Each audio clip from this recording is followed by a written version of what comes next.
40 fight, and I have Crawford winning this fight. Crawford's going to win this fight doing something that nobody's done to Canelo.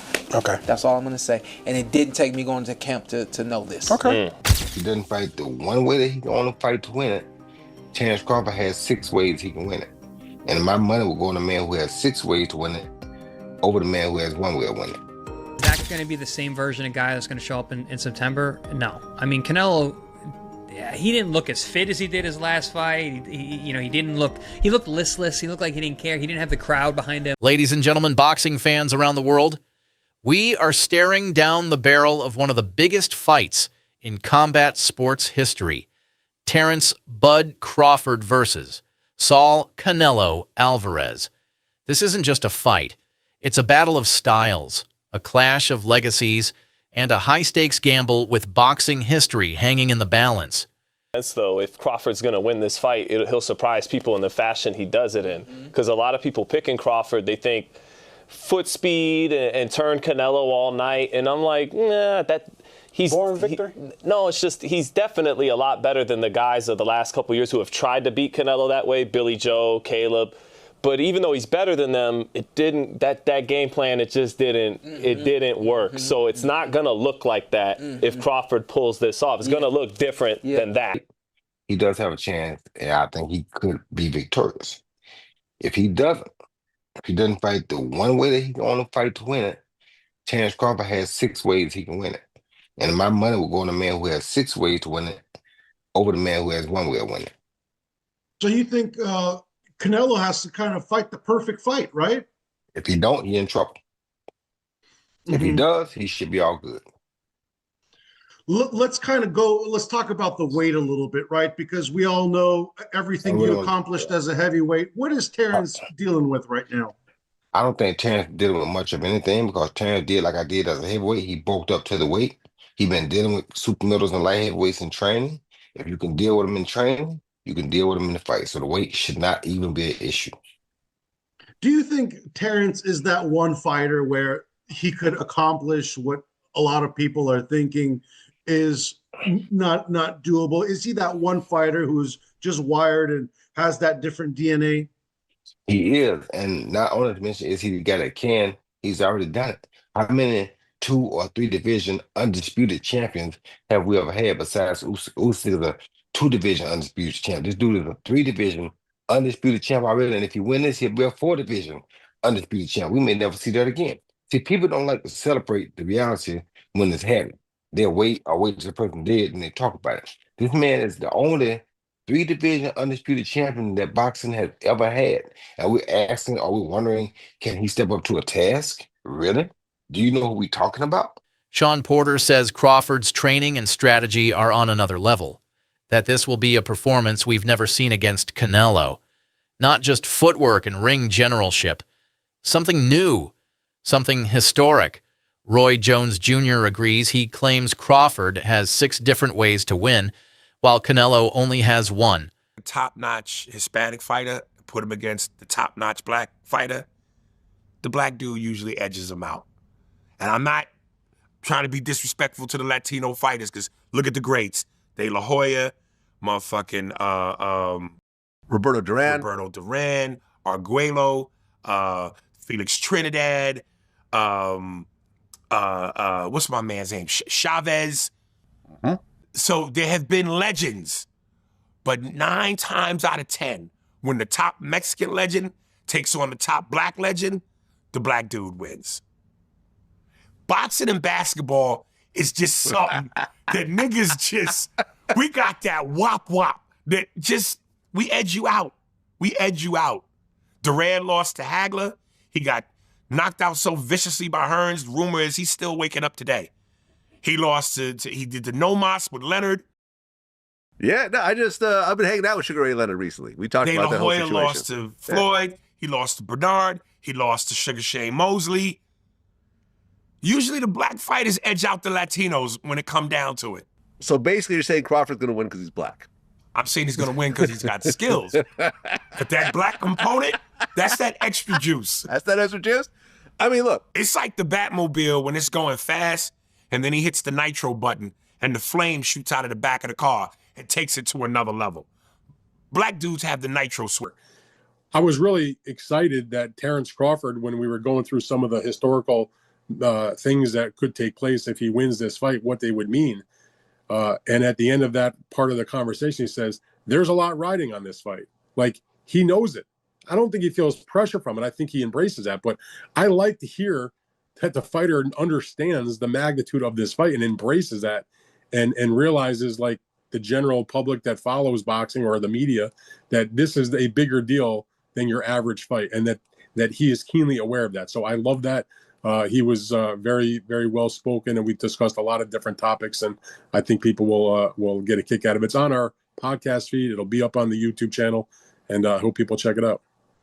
Sticking with Crawford, because I've spoken to a few guys in his team, and there seems to be this mindset where they really, really believe they're going to win this fight, and obviously every fighter that goes into any fight will believe they win this fight. But do you get that impression that they're in no doubt that this goes their way, and it's a case of just turning up for a payday? Oh, absolutely. Terrence Crawford has never been the kind of fighter that's just looking to take a fight to get paid. Yeah, he's going to get paid a whole ton of money, and so is Canelo Alvarez. But, if you follow Terrence Crawford, if you've watched the way he fights, watched the way he conducts himself, know him at all, even just a little bit, I can't claim to be like best buddies with him, but I got a pretty good feel for Crawford, having been around him so many times for all these fights he's had. There is 0.000% chance that he is coming into this fight with anything other than victory in mind. I mean, he really believes that this is his moment to shine and create a huge addition to what's already a tremendous boxing legacy. Besides just the money, I mean, Terrence Crawford can take a fight against anybody, make a good amount of money. And so while that's important. Relentless pressure. That's a bold take from one of the most respected voices in the sport. Crawford's supporters believe his speed, timing, and fight IQ can neutralize Canelo's power. And let's be real, Crawford's resume speaks for itself. An undisputed champion in 3 divisions going for a 4th, that's never been done. A legacy. And he gave a resounding yeah. A resounding yeah. He said it would massively tarnish Canelo's legacy. And some of the things that he said were just basically things that most of us know, just some register and make sure that other people know and others don't, right? But it would tarnish his legacy, and for the obvious reasons. One is, we know that the guy's older. Crawford's older. He's going to be 38 years old here, right? So he's an older fighter. He's an inactive fighter, right? And most of the time, these are things that, make people say that people are going to lose. Man, he's inactive. So he's pretty inactive, hasn't fought in a year, hasn't fought more than once a year in 3 to 4 uses his legs, he uses his core, and then his neck itself to lift up Bivol like Bivol was a featherweight. That is a huge representation of how strong Canelo is. When you look at his workouts, you can tell why he was able to do that. All these damn neck exercises that I wouldn't dare do. Okay, that stuff looks painful. The squatting and all that stuff that he's doing is exactly why Canelo Alvarez, honestly, is a strong fighter. He tried to do it again with William Skull. William Skull shook out of it, but he is a bull. Listen, Terrence Bud Crawford is strong. He is, okay? And he understands leverage, and he understands those things because he wrestled. Honestly, very true. But Saul Canelo Alvarez is also extremely strong. Now, let me know how you feel in the comments below. But let's not forget who Canelo is. A gladiator, as Chris Algieri puts it. A man who elevates when the lights shine brightest. Don't let the John Ryder fight fool you. When it's legacy on the line, Canelo shows up in peak form. Size, strength, experience, those are Canelo's weapons. Changed it all. Not a whole lot. Hasn't changed all that much. Listen, the Skull fight, could Canelo have done more? Absolutely. But is that going to be the same version of guy that's going to show up in September? No. I mean, Canelo, he didn't look as fit as he did his last fight. He looked listless. He looked like he didn't care. He didn't have the crowd behind him. And Marcus, you've been to a ton of Canelo fights. You know how that arena is. It is insane. insane. In Vegas, I mean, it's deafening the entire fight. I remember when he fought B.J. Saunders in oh my Texas. God. And he's That waving Saunders on one? 80,000 fans. Yeah. I mean, listen, he is a gladiator. You know, I called Tim a warrior. Canelo's a gladiator. He is there for the adoration of the fans. I just think that he was a little too clinical in there that night. You know, he didn't have that same drive. He had a guy who just was not willing to engage. That's not going to be Crawford, and that's not going to be Canelo. They're going to be their peak of what they are at this point. Because again, Crawford is 38 years old. Canelo will be 35 by then. So I think they're going to be the peak for what they are at their ages. But it's easy to go, wow, what have you done for me lately? That's usually how everyone kind of sees everything. So, but I think it's good. I think it makes the fight more enticing if a lot of people are thinking that Crawford can win. And don't get me wrong, Crawford can absolutely win the fight. I'm not saying he can't win the fight. But in terms of, you know, how I see it, it hasn't really changed my thoughts because I know better than to just trust that last thing I saw because there's a lot of confounding factors. Understands that he has to be smart. And I think with this one specifically, it ain't just about being smart.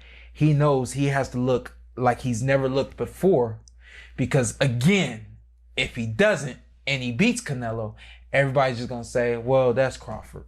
You know, so I think he knows that this is the performance of a lifetime and everything has to look right. He knows in order for it to look right, he can't just go out there and let the dog go. The dog is, you know, he got to work his way up to the dog. Yeah. Hey, show the clip real quick. I don't know if you showed it already, but this is the dog you talking about right here, right? And so this is, I pulled this clip right here. I seen it on social media this morning. Don't do that. That's what I'm saying. And I pulled this clip, right? But this is Terrence. That's who he is. He's not gonna swing on Canelo. He already know that part of the game. But what I asked you, were you ever trying to send a message to your opponents? He's letting you know, and it's no act. And that's what I really wanted to show, is that's not an act. No. That's not, there's 30 security guards. I don't know, it feels a little contrived. You think so? I think a lot of people feel it's a little like. Well, I'm glad you used a big word that most of us don't know. Hey, I don't fight as good as you guys. I had to learn some big words, right, to make up for that. Don't look it up. Just ignore what you need. Big words to get out of fights. You know, you need big words to get out of fights. But you know, okay. So case in point, our guy Hafey sitting right there, producer. But Crawford's edge may be mental. As Dan Raphael noted, Bud welcomes challenges. He thrives on pressure. He's not just showing up for a payday. He's here to shake the sport. From wrestling roots to welterweight domination, Crawford's adaptability could be the X factor. But make no mistake. Oh my God, we just got some absolutely absurd boxing news breaking. Canelo Alvarez versus Terence Crawford, targeted for December or January in the United States. Oh my God. I'm not even lying when I say this is literally one of the biggest combat sports fights of all time. And as I said earlier, it's targeted in December or January, so the build-up to this fight is going to be incredible. The fact that it's in the United States is insane. Saudi Arabia has low-key saved boxing. This is an absolutely mega fight. I was not expecting this at 1 in the afternoon, but here we are. Terence Crawford, Canelo Alvarez, targeted for December/January in the United States. Crazy. Let me know what you guys think in the comments and click that follow button for more combat sports videos. Wow. You know, he's ready. Right when I seen that, I said Crawford wins. His movement, everything was, he wins. It doesn't matter if Spence was not strong or strong. He had more of the stuff to win that fight. And Crawford is a game player. He's gonna come. He coming to win. You know what I'm saying? So, yeah, I still say Crawford anyway, but I feel bad that we didn't see the true Spence fight Crawford. If that makes any sense. Well, You could argue Canelo got it tactically wrong tonight because I just don't understand why he didn't use his jab more. I understand that he was conserving energy, he was patient, he was taking it slow. He doesn't lead off with the jab much anymore, Canelo. But really, the jab helps you bring your feet closer and bring them into range. So I don't understand why he wasn't jabbing more. He can't use that much extra energy for him to not be able to use his lead hand just a bit more in that fight. So that was a bit concerning. And you could maybe argue that he knows Crawford's ringside. He knows the fight is done for September. He maybe doesn't want to show him too much, or he wants to give him maybe false confidence or false hope.